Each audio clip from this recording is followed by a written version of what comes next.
नमस्कार, मैं प्रवक्ता निधि जैन, भगवान आदिनाथ कॉलेज ऑफ एजुकेशन महर्रा से।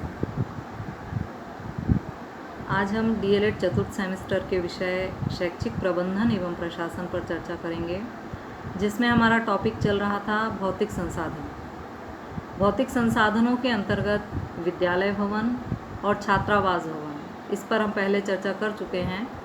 आज इस वीडियो में हमारा टॉपिक है प्रयोगशाला भवन और पुस्तकालय भवन। पहले हम लेते हैं प्रयोगशाला भवन को। प्रयोगशाला भवन वह स्थान है जहाँ पर कक्ष में सीखे गए ज्ञान को व्यवहारिक रूप दिया जाता है या प्रयोगात्मक रूप दिया जाता है। तो प्रयोगशाला भवन की परिभाषा हम इस तरह से दे सकते हैं कि कक्ष में सीखे गए सैद्धांतिक ज्ञान का जहाँ पर प्रयोग किया जाता है या जहाँ पर क्रियात्मक रूप दिया जाता है, वह स्थान प्रयोगशाला भवन कहलाता है। अब प्रयोगशाला की जब भी हम बात करते हैं तो हमारे सामने हमें ध्यान आती हैं केवल विज्ञान विषयों से संबंधित प्रयोगशालाएं। लेकिन आज के आधुनिक युग में न केवल विज्ञान विषय से संबंधित बल्कि अन्य विषयों से संबंधित प्रयोगशालाओं का निर्माण किए जाते हैं। जैसे सामाजिक विषय की प्रयोगशालाएं हैं, कंप्यूटर प्रयोगशाला हैं, भाषा प्रयोगशाला, मनोविज्ञान की प्रयोगशाला।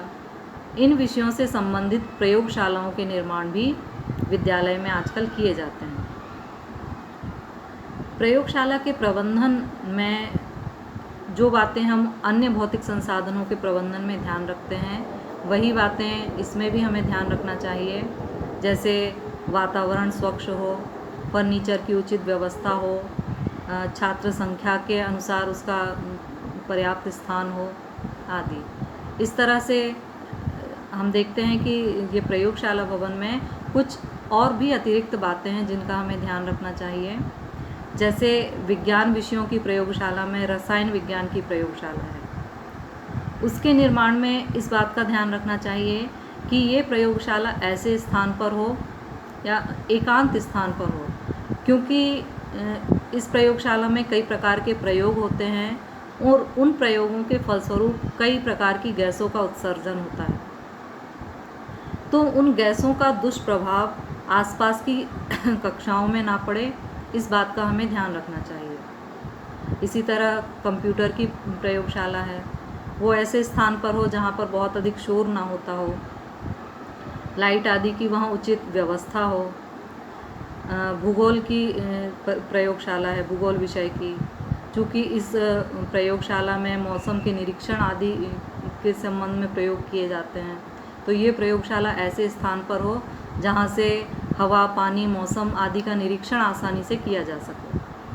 तो प्रयोगशाला के प्रबंधन में मुख्यतः इन्हीं बातों का ध्यान रखना आवश्यक होता है। इसके बाद हम देखते हैं पुस्तकालय प्रबंधन। पुस्तकालय वह स्थान जहाँ पर विभिन्न विद्वानों के विचारों का चिंतन व मनन किया जाता है, पठन किया जाता है। पुस्तकालय में न केवल छात्र बल्कि शिक्षक भी बैठकर निरंतर ज्ञानार्जन करते हैं। तो इसके प्रबंधन में हमें वो सब बातें तो ध्यान रखना ही चाहिए। साथ ही और कई महत्वपूर्ण बातें हैं जो पुस्तकालय प्रबंधन में आवश्यक होती हैं, जिनका हम निम्नलिखित बिंदुओं के अंतर्गत चर्चा कर रहेंगे। जैसे पहला बिंदु है, पुस्तकालय भवन के लिए अलग से आकर्षक भवन की व्यवस्था होना चाहिए। पुस्तकालय भवन जो है वो एक अलग से उसका भवन हो तो अति उत्तम रहता है। पुस्तकालय में छात्रों के लिए नवीन उपयोगी पुस्तकों का संग्रह हो।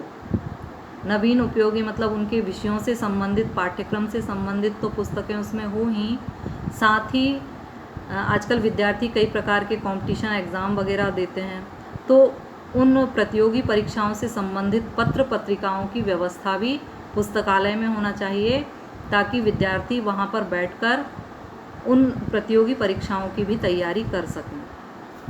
अगला है, पाठ्य पुस्तकों व अन्य पुस्तकों के समय विभाजन का इसमें व्यवस्था होना चाहिए। जैसे विषय से जो संबंधित पुस्तकें हैं उनके लिए अलग समय निर्धारित किया जाए, और अन्य विषयों से संबंधित या अन्य उपयोगी जो पत्र पत्रिकाएं हैं उनके वितरण से संबंधित समय का निर्धारण अलग होना चाहिए। इसमें प्रशिक्षित पुस्तकाध्यक्ष की व्यवस्था होना चाहिए।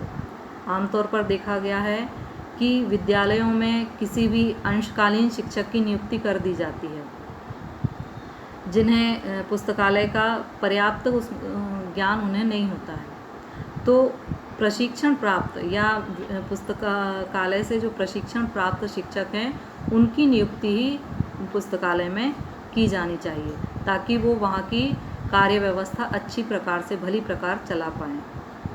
अगला है, विद्यालय समय सारणी में पुस्तकालय का समय अलग से निर्धारित किया जाना चाहिए, या उसका कालांश अलग से निर्धारित किया जाना चाहिए। जब भी हम टाइम टेबल बनाते हैं तो उसमें एक पीरियड जो है वो अलग से पुस्तकालय का होना चाहिए। इस प्रकार अलग अलग कक्षाओं का अलग अलग समय इसमें निर्धारित किया जाना चाहिए। धन्यवाद।